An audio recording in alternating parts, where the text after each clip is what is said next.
You thought Oscar was obeying team orders because he's scared of being sacked? Well, I'm sorry to disappoint, but Oscar's not naive. There's a hidden meaning to the way Oscar approached this year. Let me enlighten you. Oscar Piastri knew exactly what he had gotten himself into for this new year, 2025. Lando Norris has an unearned birthright at McLaren bestowed on him by Zach Brown as Zach's golden boy. Oscar Piastri is hired as the sidekick. Oscar Piastri is basically the bastard. Ferrari strategy to let Lando win. Team orders to not overtake Lando. Oscar Piastri told to let Lando pass. Slow pit stops. I can already hear your Lando Norris fangirls telling me that slow pit stops are part of racing. This is way too far-fetched and I'm talking about. I have the data. I have it printed out. I felt the need to explain what's going on at McLaren, but we don't have the time to go through all the details of every race. Like when Lando Norris on a straight road went onto the gravel when no one touched him and he gave place to an 18-year-old. Why isn't this on?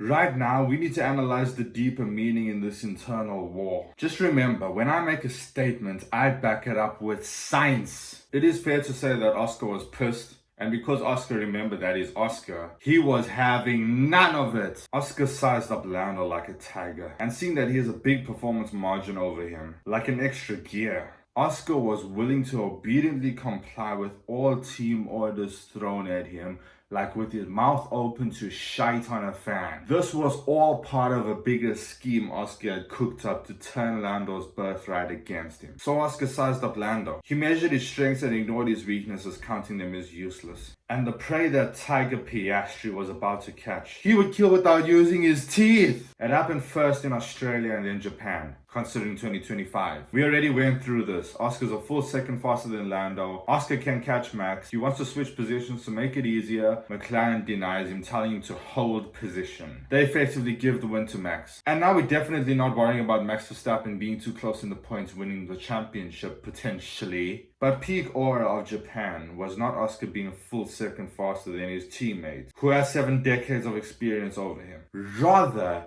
it is all what happened in the interview. Because Oscar knows that Lando depends on excuses when he loses a race. So what he chose to do was rather blame himself intentionally for McLaren throwing away the win by telling Oscar to hold position. Then Oscar effectively said, I don't need excuses or team orders to win. Hold my helmet, I'm getting pole. Next race in Bahrain, he gets pole and wins by over 15 seconds after a safety car. Lando is owned! This was simply Oscar's response to the politics of McLaren. And already at the beginning of the year, Lando was cracking under pressure. Because while Oscar was chilled, Lando Norris was insecure, scared to death, 10 foot deep under his own excrement. He crashed. The biggest strength of Lando Norris, Oscar Piastri determined. And he destroyed it. And while Oscar was getting poles, willingly obeying the team order, and still dominating the championship, Lando Norris was having an aneurysm. All Oscar Piastri wanted was to humiliate the pus out of Lando's biggest strength. This is how Oscar Piastri would display the greatest, sassiest, biggest display of bastardism. Is that a word? Well, it is now. A game of peak racing masochism. Because Oscar was offended when he was called a second driver. Can't really blame him. Because once we saw team orders get rough, we saw the truth about Oscar Piastri. In the team orders, he had a message for Lando. It was basically, I don't need to take you seriously. You can take a win, little boy, I'm still going to win the championship. You tell me, Jesse, how do we know that you're not talking fresh green shite? Only you would be so dumb to disadvantage yourself intentionally. All just to prove a point. Listen, it is written, you shall know them by their fruit. Please take note of when Lando Norris was getting interviewed after losing and he started making excuses. Can you see that? Oscar Piastri is absolutely delighted. That naughty Australian bastard. Did he get an erection? I think he did. I hope he did. We will get back to this. This all definitely had a psychological effect on Lando Norris. And it happened in Miami.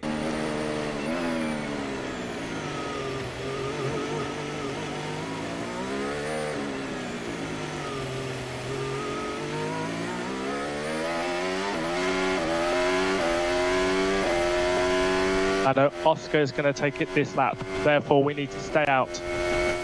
Yeah, he cut the corner. Oh, that slipped out.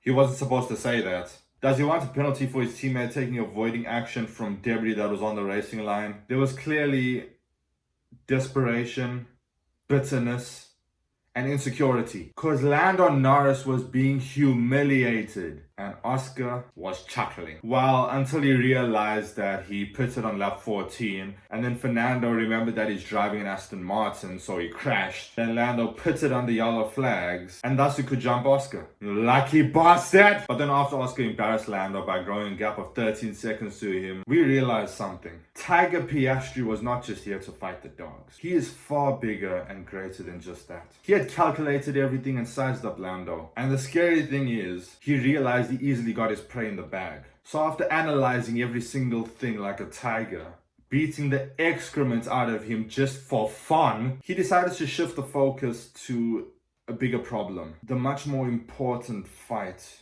No, not the elephant in the room. Oscar's crown was not in beating Lando.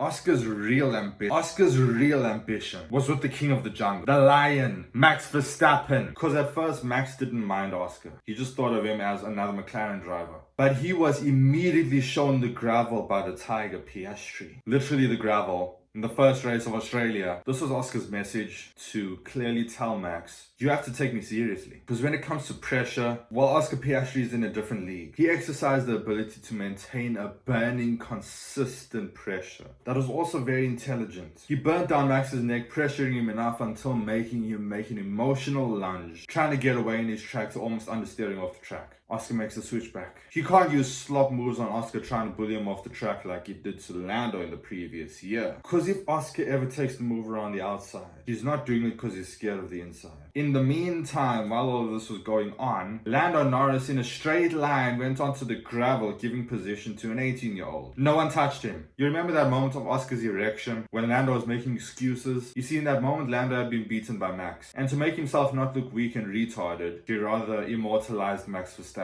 Passing Max is simply impossible. You either crash or don't pass. His words. Then Oscar had his erection. Oh, the humanity. Just look at it. Oscar's face. Because in Jeddah, after careful data collection, precise calculation and analysis, Oscar Piastri stamping his feet on the ground gave Max Verstappen the taste of his own medicine, bullied the lion off the track, showing his teeth threatening the lion for his crown. This was the bell sound from Oscar Piastri. Battle is on! In the meantime, Lando Norris was showing his autism by taking the gap that doesn't exist. You know what? I have proof. I have proof of Lando Norris's autism. I have it printed out. Yes, I am going to keep using that. And it is not my problem if you are annoyed. Because when he heard the quote of Ayrton Senna, if you no longer go for the gap that exists, you're no longer a racing driver. What Lando Norris actually heard was, if you no longer go for the gap that doesn't exist. But it is okay. It is okay, Lando fangirls. You don't have to cry because it's still not as bad as George Russell. Back to the point, the Tiger got into the apex first, bullied the lion off the track. He did get a taste of his own medicine, but he wasn't beaten. He wasn't down. He was just waiting for the right moment to strike. Because Verstappen knew that the only way to humble Tiger Piastri was to show him up in a head-to-head battle of pure driving skill. And on the start line of Imola the Beautiful, a soft lurk from Red Bull's engine was as hot as the smoke from the lion's nose. Heading into the first corner, my word, Max Verstappen around the outside, that was simply magical. Oscar Piastri is owned. Max had to give it back to Oscar in stronger portion. Max Verstappen had to give his full potential, all his ability shown in corner one. That is respect, the aura of real champions. Why can't we get this more often? While this was going on, Lando Norris was blaming his team for his battery being depleted, when actually Lando Norris was oblivious to the fact that he used it all up at the start. And his teammates still got him out of Eau Rouge. Lando? No, that's a lot of damn! We in Hungary. No, this is too far. This is diabolical. Oscar Piastri is given the Ferrari strategy, while Lando Norris easily overcuts him. Oscar still fights on, and then he's told to hold position. You're gonna tell me, no, Jesse, that was Oscar's fault. He got the first pit stop. Look at Barcelona. Oh, so do you want Oscar to also swap positions before going into the pit? Oscar earned that pole position. In Hungary, he was in front of Lando behind Charles. You know what? I've reached my limit. I've reached my limit.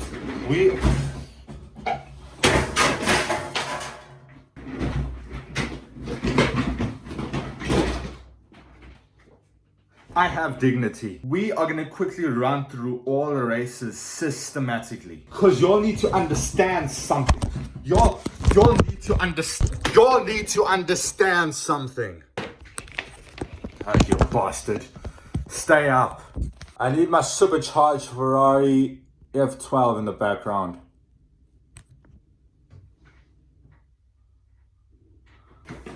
I have dignity. First race in Australia, Oscar gains on Lando and then he's told to hold position. Don't overtake. Don't touch him. Oscar listens. Yes, I know. Both McLarens went off. It wasn't just Lando. And Oscar came out worse, getting on the grass, getting to last position, and then getting a lap down, and then still fighting back to 9th place, getting a single point. In China, McLaren was simply too slow to catch Oscar. Japan happened. Oscar's told to stay behind Lando. Oscar Piastri sledgehammers everyone in Bahrain. Oscar Piastri sledgehammers everyone in Jeddah. Lando Norris gets lucky in the Miami sprint and then falls 13 seconds behind Oscar in the Grand Prix. Oscar Piastri gets 4th with the Ferrari strategy. In Imola, Lando can only do 2nd. In Monaco, Lando gets pole and wins. That's a real win. Well done. Oscar sledgehammers everyone in Spain. Lando shows his autism in Canada. Really, Lando? I can't do this anymore. I can't do this anymore. I feel like Lando Norris he's not even interested in winning the championship. He just wants to spoil everyone's day. The one time that McLaren allows them to fight, he screws it up with his autism. In Austria, Oscar is reminded on how we go racing. Don't touch him. But then the FIA thought it's fun, so they wanted to help. And the whole town is turned out to paint Richard Hammond's bike pink. James and I are doing everything possible to stop them. Please don't do this. And you missed a bit there that you mustn't do as well. And so in Silverstone, it was British supremacy that sledgehammered Oscar Piastri. Keep calm. Keep calm. I am not biased, Lando Norris fangirls. When Max Verstappen did the exact same erratic braking under safety car, he wasn't given a penalty. But Oscar was. But this wasn't what sent me over the edge. What sent me over the edge is how McLaren made sure to give Oscar the pit stop for him to serve his penalty at the perfect timing for him to not miraculously catch Lando and overtake him for the win. And then Lando gets booed by his home crowd.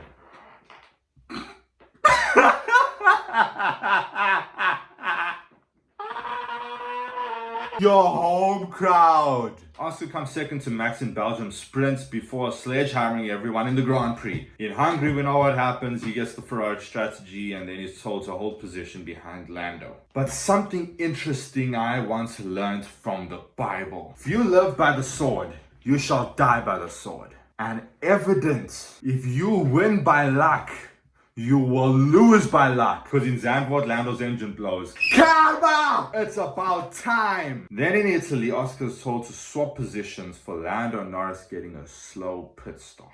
Oscar says, hold my cock, watch me win this championship while obeying a team order to crash. Yes, this really happened. Letting Lando pass through because of a slow pit stop. Afterward, Oscar calls the team order valid. This move was supposed to end Lando Norris. And that's what was happening. But then Zach showed up. By this point, Zach Brown knew that if he carries on this team order game, trying to serve Lando's championship on a platter, and Lando miraculously wins, the whole F1 community will reinvent the Chernobyl incident at the Mclaren factory. Do you know that we will?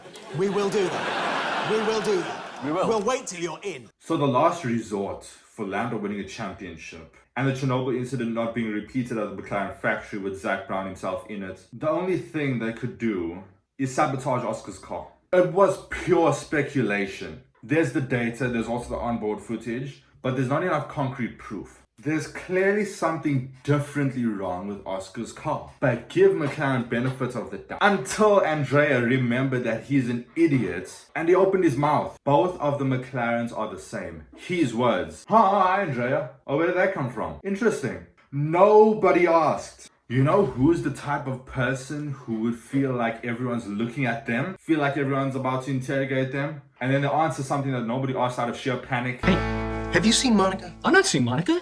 What? What? A liar. A liar does that. So in Baku, Oscar's car is sledgehammer. He crashed twice. And funny enough, on television with the press, Oscar blamed it on himself for not being in good condition after Monza team orders. But there's only so much you can do when your car is sabotaged. I have it printed out. But we're gonna come back to this. Stay on track. In Singapore, Oscar's car is still sledgehammered. There's rotation, lag, and then trying to put the power down. He's oversteering. But after all of this, after Lando has been so graciously helped to stay in championship contention, you'd think he'd be a bit respectful to his team. Lando slams Oscar nearly into the wall. Lando, you absolute idiot. It is evident now, you're autistic. So that's why him and Lance look alike. They're family. After everything that has happened, you choose to make the tiger angry. Oscar sends Lando into the shadow realm. Yeah, take that, Lando.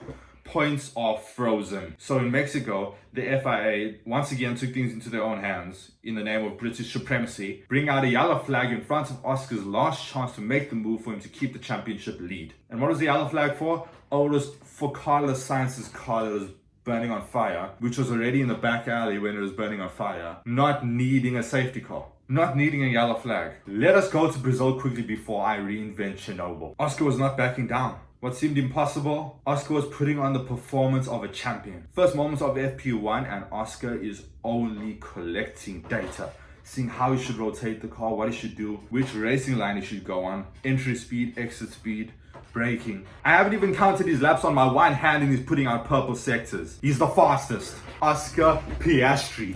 Oscar crashes in the sprint. Kimi doesn't give him the space. Oscar gets the penalty, only 13 laps on the soft tire. Usual Ferrari strategy. Race is sabotaged. This is respect from McLaren and the FIA. For them having to do this much. Oscar isn't leading the championship anymore. He isn't the best driver at McLaren. You are lucky we're at the last race I'm going to talk about for this video. Because the year hasn't ended. Las Vegas just happened. We're going to Qatar this weekend. From the Australian Grand Prix until the Brazilian Grand Prix, there have been 24 races. 13 out of 24 races, Oscar Piastri is burnt at the stake by McLaren or the FIA. All for the sake of Lando Norris. We're not talking about slow pit stops. We're not talking about speculation and crap. There's no conspiracy. I'm talking about clear moments where Oscar Piastri was not thrown under the bus, but thrown under the core of the earth so that Lando Norris can win. And of these 13 times that Oscar Piastri was burnt at the stake, how many of those races could Lando Norris take advantage of and win? 10. 10!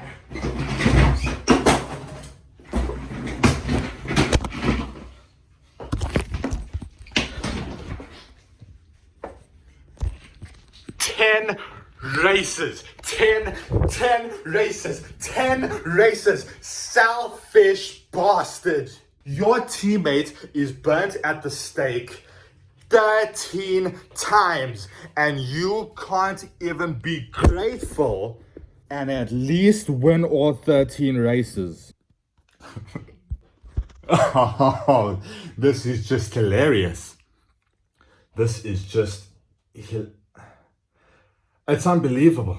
It's beyond diabolical. Let me show you exactly why. If Oscar Piastri was never burnt at the stake 13 times out of 24 races by any sort of McLaren team orders or any FIA, Oscar Piastri would be dominating the championship by 518 points.